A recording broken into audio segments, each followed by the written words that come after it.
Kitab suci pada dasarnya mengajarkan kebaikan agar manusia bisa hidup lebih berkualitas. Setiap kitab suci pasti mempunyai pesan yang sangat bermakna untuk umatnya. Kitab suci juga kerap dijadikan pedoman yang menjadi panutan bagi setiap umat beragama. Namun pemirsa, tahukah Anda bahwa dalam sebuah kitab suci terdapat suatu bukti akan fakta yang terjadi di alam semesta ini? Pemirsa, inilah berbagai fakta berdasarkan kitab suci versi On The Spot.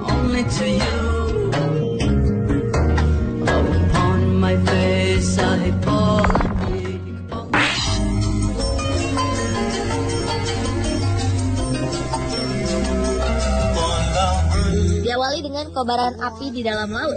Fenomena ini terjadi di dalam laut Kepulauan Hawaii, Amerika Serikat. Di kedalaman laut terdapat kobaran api yang terus membara.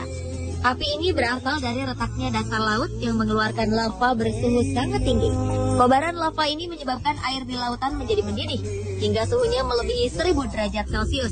Namun anehnya, kendati suhu lava begitu luar biasa panasnya, lava ini tidak mampu untuk membuat air laut menguap.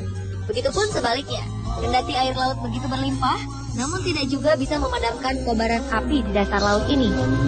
Fenomena alam ini rupanya sudah tercatat dalam kitab suci Al-Quran surat At-Tur ayat 1-8. Dalam ayat ini Allah Subhanahu wa Ta'ala berfirman yang artinya, demi bukit dan kitab yang ditulis pada lembaran yang terbuka, dan demi Baitul Ma'mur dan atap yang ditinggikan langit, dan laut yang di dalam tanahnya ada api, sesungguhnya azab Tuhanmu pasti terjadi.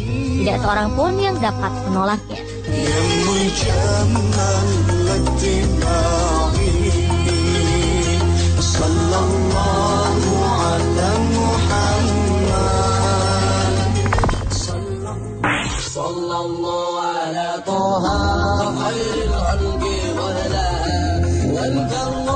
Keberadaan sungai di dalam laut secara ilmiah tidak mungkin terjadi.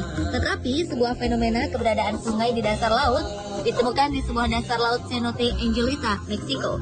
Seorang penyelam bernama Anatoly Beloshin pernah melakukan sebuah penyelaman ke dasar laut di Meksiko. Pada kedalaman 30 meter, ia dikejutkan dengan adanya air tawar yang terasa begitu segar di tengah-tengah laut ini. Penemuannya itu sempat membuat dirinya bingung, lantaran air tawar yang ditemukannya tidak tercampur sedikit pun dengan air laut yang asin. Keduanya terpisah seperti ada dinding pemisah di antara keduanya. Kemudian Anatoly melanjutkan penyelamannya. Hingga pada dasar laut, ia kembali menemukan lagi ada sungai tawar yang mengalir di dasar laut tersebut.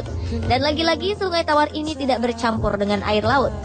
Rupanya jauh sebelum penemuan ini, fenomena air tawar di dalam air laut sudah disebutkan dalam Al-Quran surat Al-Furqan ayat 53. Yang artinya, dan dialah yang membiarkan dua laut mengalir berdampingan. Yang ini tawar lagi segar, dan yang lain masin lagi pahit. Dan dia jadikan antara keduanya dinding dan batas yang menghalangi.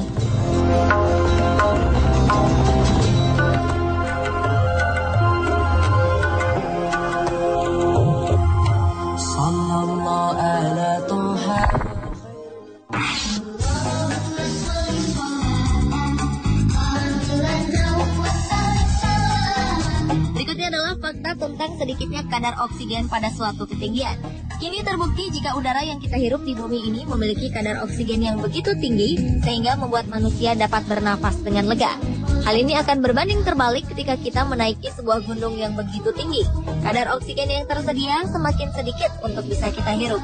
Hal ini lantaran tekanan oksigen yang berada di ketinggian mengalami penurunan yang cukup drastis dibandingkan dengan tekanan oksigen di daratan. Jauh sebelum pemahaman semua itu, fakta akan hal ini ternyata sudah dijelaskan di dalam Al-Quran surat Al-An'am ayat 12 yang artinya, barang siapa yang Allah menghendaki akan memberikan kepadanya petunjuk, niscaya dia melapangkan dadanya untuk memeluk agama Islam. Dan barang siapa yang dikehendaki Allah kesesatannya, niscaya Allah menjadikan dadanya sesak lagi sempit, seolah-olah ia sedang mendaki langit. Begitulah Allah menimpakan siksa kepada orang-orang yang tidak beriman.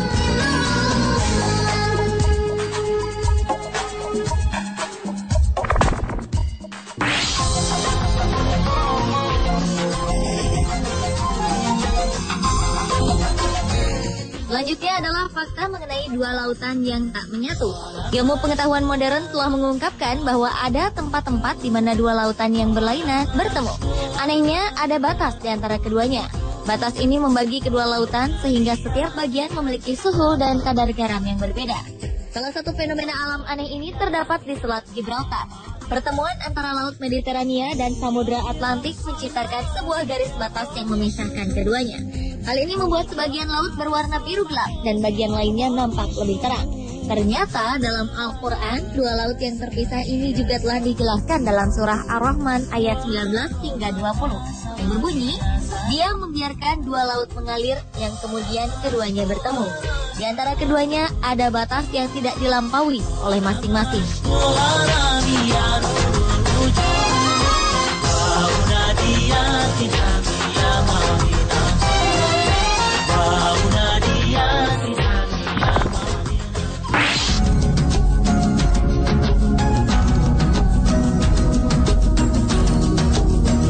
Berikutnya adalah sebuah kebenaran akan keberadaan kapal Nabi Nuh menurut Alkitab. Dalam Injil disebut bahtera besar ini berada di Gunung Ararat.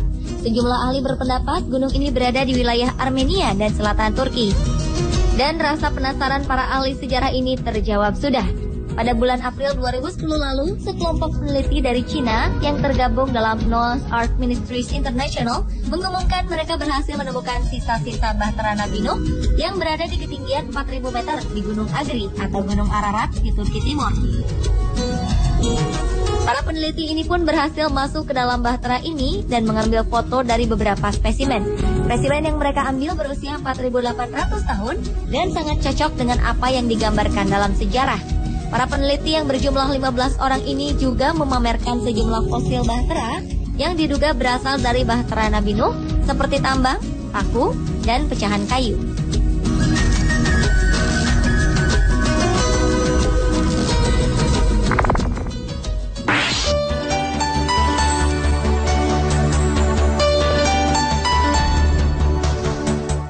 Berikutnya adalah penemuan roda kereta Firaun di Laut Merah. Seorang arkeolog bernama Ron Wyatt mengatakan bahwa dirinya telah menemukan beberapa roda kereta tempur kuno di dasar Laut Merah pada akhir 1988. Menurutnya, bangkai kereta ini merupakan bangkai kereta tempur Firaun yang tenggelam di Laut Merah setelah mengejar Nabi Musa bersama pengikutnya. Selain menemukan bangkai kereta tempur milik Firaun, Wyatt juga menemukan beberapa tulang manusia dan tulang kuda di tempat yang sama.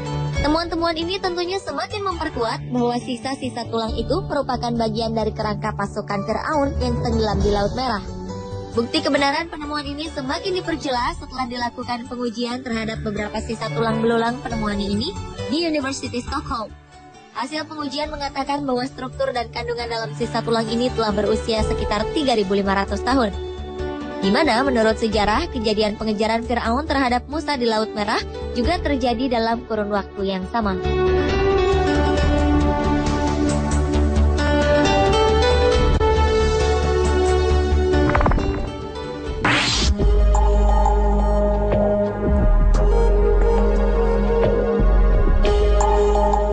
Berikutnya adalah misteri akan tabut perjanjian. Menurut sebagian orang, tabut perjanjian dianggap sebagai bagian terbesar dari semua harta tersembunyi di dunia. Penemuan tabut perjanjian nantinya akan memberikan sebuah kebenaran bahwa perjanjian lama adalah kenyataan dari proses manusia. Benda sejarah sekaligus benda misterius ini nampaknya selalu menjadi tujuan arkeolog modern dalam melakukan petualangannya, di mana dalam tabut perjanjian ini terdapat 10 perintah Tuhan kepada Musa di Gunung Sinai.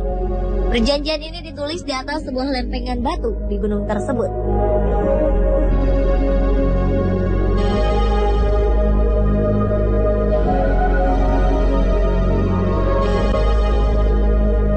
Pemirsa, itulah ketujuh fakta peristiwa berdasarkan kitab suci versi On The Spot.